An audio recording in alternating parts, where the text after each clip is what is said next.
Dahulu kala, di suatu pedalaman, berdirilah sebuah kerajaan yang terletak di tepi sungai. Di kerajaan itu, hiduplah seorang raja dengan ketujuh orang putrinya yang cantik jelita. Mereka hidup sejahtera dan bahagia.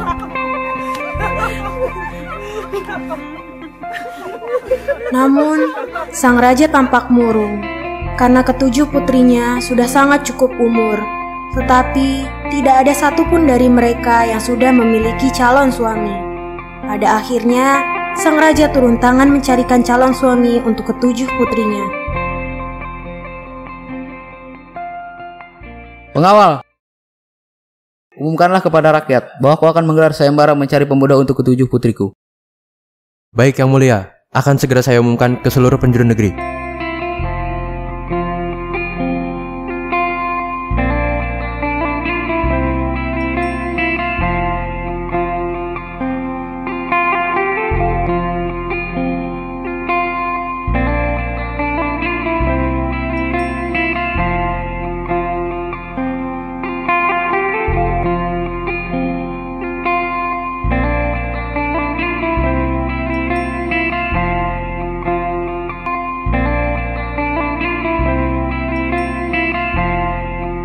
Pengawal kerajaan pun segera mengumumkan sayembara itu kepada seluruh rakyat.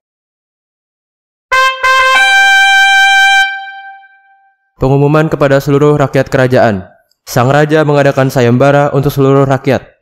Barang siapa yang bisa membangun istana kerajaan dan jembatan di seberang sungai untuk para putri raja, maka dia akan jadikan suami untuk putri-putrinya. Wah, aku gak sabar untuk lihat siapa aja yang bakalan daftar. Iya, aku juga. Siapa ya calon-calon suami putri raja? Aku akan mendaftar. Aku adalah orang yang kuat.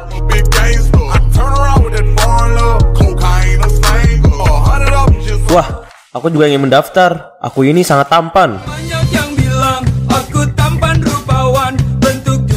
Bagaimana kalau kamu mendaftar, Reza? Kau kan pintar. Ya, aku akan coba mendaftar. Karena aku ini kan pintar. Ayo kita daftar, Mal. Yan. Apakah kita bisa menyelesaikan tantangan?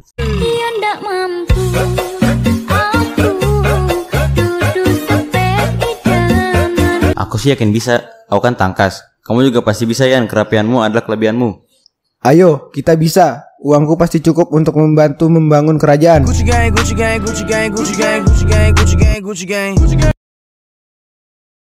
Sang raja memerintahkan siapapun diperbolehkan untuk mengikuti sayembara tersebut.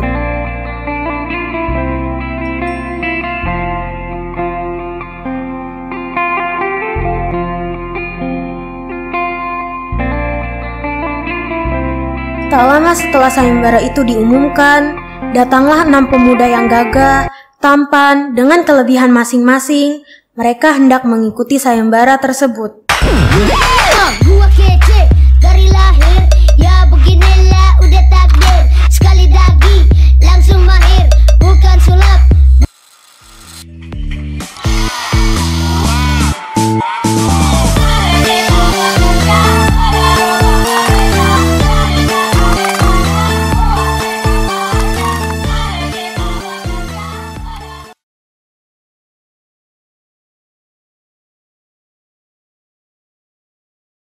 Dalam waktu singkat, ke-6 pemuda itu berhasil membangun 6 buah istana untuk para putri.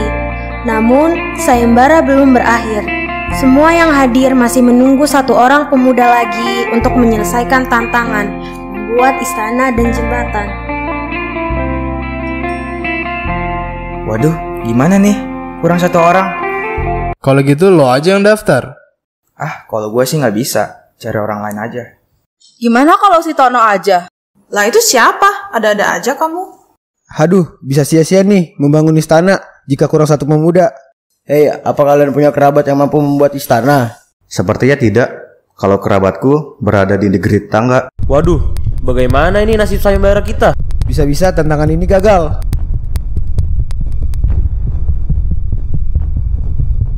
Mereka semua menunggu dengan cemas dan khawatir jika tidak ada pemuda terakhir yang datang untuk menyelesaikan tantangan.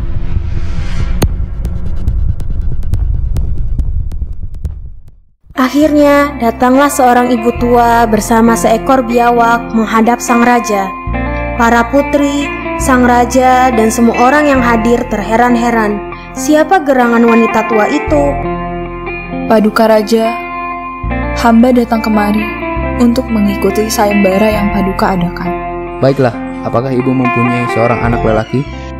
Hamba punya seorang anak laki-laki, tetapi dia adalah anak laki-laki biasa. Tidak masalah, siapapun boleh mengikuti sayembara ini. Anakku, kamu sudah mendengar sendiri kan apa yang Paduka katakan? Kamu boleh mengikuti sayembara ini. Semua orang yang ada di sana pun tertawa mendengar ucapan itu, karena mereka menganggap seorang biawak tersebut tidak bisa apa-apa dan menganggap ibu tua itu aneh. Lihat tuh, ibu itu sepertinya gila. Masa biawak digara anaknya? Aneh banget. Dasar ibu-ibu tua. Tapi kan kita emang kekurangan orang buat ngejalanin misi ini. Iya sih, tapi mending Arkan aja Gih yang maju. Lah, mana bisa gua? Hahaha, dirimu lemah ya. Sang raja juga terkejut. Bagaimana seorang manusia bisa memiliki seekor biawak? Raja pun tampak bingung. Dia terdiam sejenak mendengar ucapan ibu tua. Karena raja tidak bisa menarik ucapan itu, dia pun memperbolehkan biawak itu menjadi salah satu peserta sayembara. Baiklah, aku persilahkan biawak itu untuk membuat istana. Terima kasih, Raja yang bijaksana. Biawak pun langsung bekerja membangun istana dan jembatan untuk putri raja. Keesokan harinya, istana dan jembatan yang dibuat oleh biawak itu sudah berdiri kokoh. Itu artinya salah satu putri raja akan dinikahi dengan seekor biawak.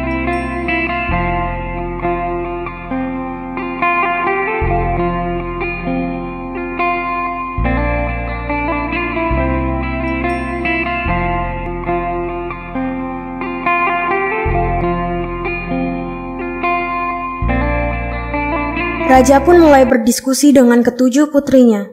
Wahai putri-putriku yang cantik, ayahmu bertanya, siapa di antara kalian yang bersedia mencari istri dari biawak yang mengikuti sayembara? Aku tidak ingin dengan biawak itu, aku ini takut kadal. Aku yang bersama pemuda itu. Aku tidak mau, Ayahanda. Bagaimana kalau Ratna saja? Hah? Kenapa aku? Jelas-jelas aku ini sukanya manusia.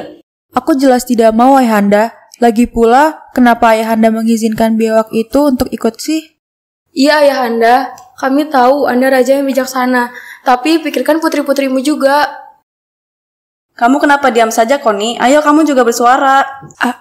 Aku bersedia, Ayah, untuk menjadi pasangan biawak demi menjaga kehormatan dan nama baik Ayah. Apa? Kamu yakin ingin dengan biawak itu? Sepertinya Koni sakit. Yang benar kamu. Aku tahu kamu anak penurut. Tapi coba deh kamu pikirin lagi. Aku yakin. Sudahlah, ikuti saja keputusannya. Iya, lagi pula kita tidak mau dengan biawak itu.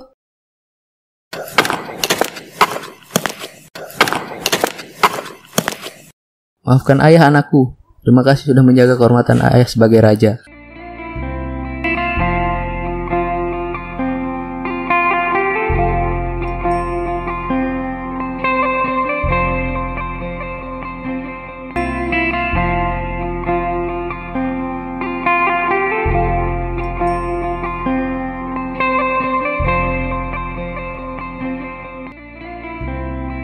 Pesta pernikahan pun digelar keesokan harinya.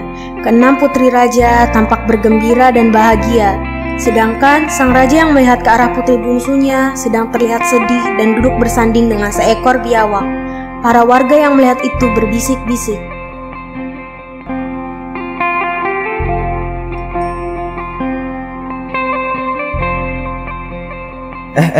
Itu lihat deh. Putri bungsu kok sama seekor biawak? Pangerannya mana? Loh, emang lo gak tahu beritanya apa? Kalau putri bungsu itu menikah biawak. Kan yang menyelesaikan tantangan terakhir itu seekor biawak. Kasiannya si putri.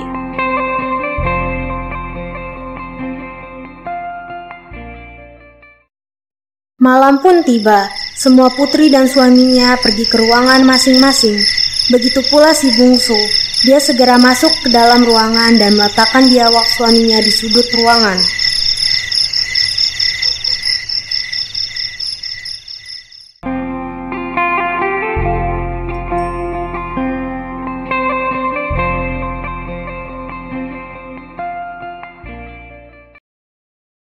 Keesokan harinya, Putri Bungsu terkejut melihat seorang pria tampan yang tidur di sudut ruangan. Putri Bungsu pun menjerit ketakutan. Hah? Siapa kamu? Kenapa ada di kamarku? Pengawal, tolong, tolong. Putri, ini aku, suamimu. Jangan berteriak. Aku tidak percaya, dasar pembual. Ini serius, ini aku. Ngapain bohong dah. Pengawal yang mendengar bergegas masuk ke kamar Putri Bungsu, tapi tidak ada pria tampan. Hanya ada seekor biawak. Ada apa Putri? Kenapa memanggil kami? Ada seorang penyusup masuk ke dalam kamarku. Di mana Putri? Kami tidak melihat siapapun di sini. Putri sepertinya keadaannya baik-baik saja. Kami izin undur diri. Setelah itu, pengawal pun memutuskan keluar dari kamar sang putri. Mereka mengira Putri bermimpi buruk karena telah menikahi biawak. Kasian ya Putri Bungsu, jadi ngigo gitu karena nikah sama biawak. Bener tuh, sampai ngira ada penyusup lagi. Padahal istana kan dijaga ketat.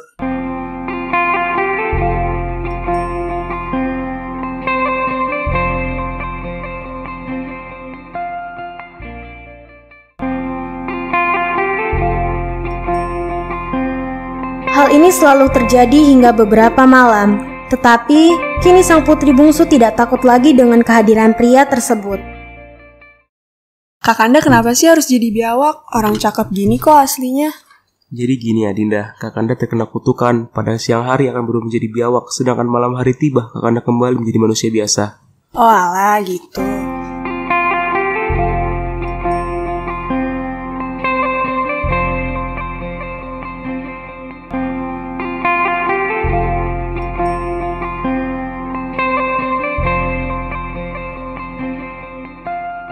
Suatu hari, Putri Bungsu menghampiri sudut ruangannya.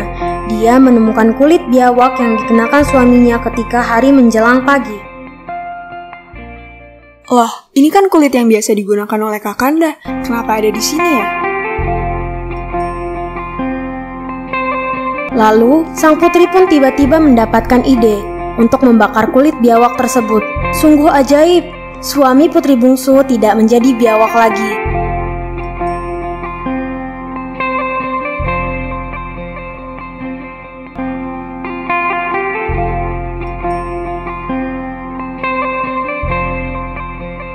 Adinda. Apa sih Kakanda? Lihat Kakanda, udah gak berubah jadi biawak lagi kan? Serius? Masa sih? Iya, sekarang kita udah bisa pergi jalan ke taman. Yuk Kakanda, Adinda siap-siap dulu ya.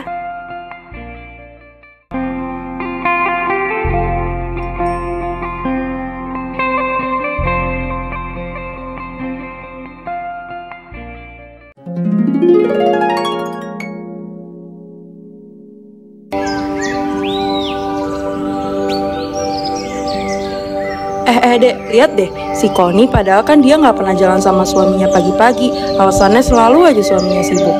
Iya, emang sih paling sibuk. Tetap aja duitnya banyakan kita, ya kan? Emang ya si Bungsu itu selalu aja nggak mau kalah saing. Iya tuh, gue dengar suaminya itu bandar judi, makanya mereka cepet kaya. Hah? Masa sih?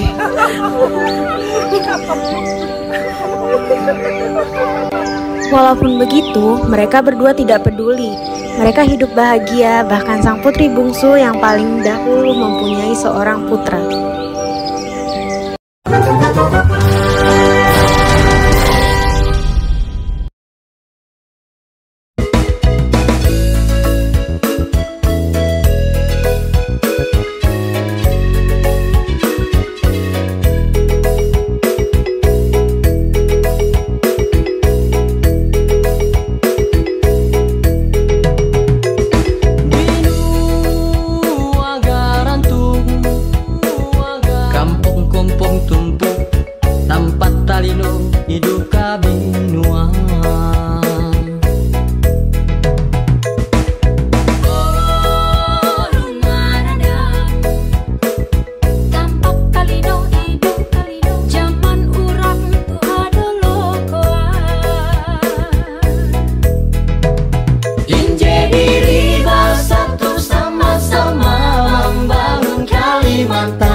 Sayang, dengarlah yang akan aku katakan. Apa tuh?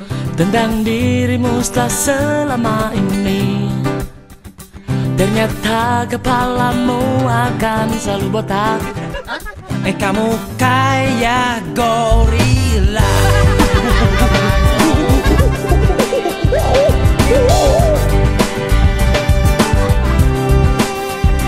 Cobalah kamu ngajak tuh bibir balapan. Aja daripada gigi lo kayak kelinci. Yang ini udah gendut suka marah-marah. Apa? Kau cantik kepanasan. Don't you worry, don't be angry. Mending happy. Kamu sangat berarti, istimewa di hati. Selamanya rasa ini.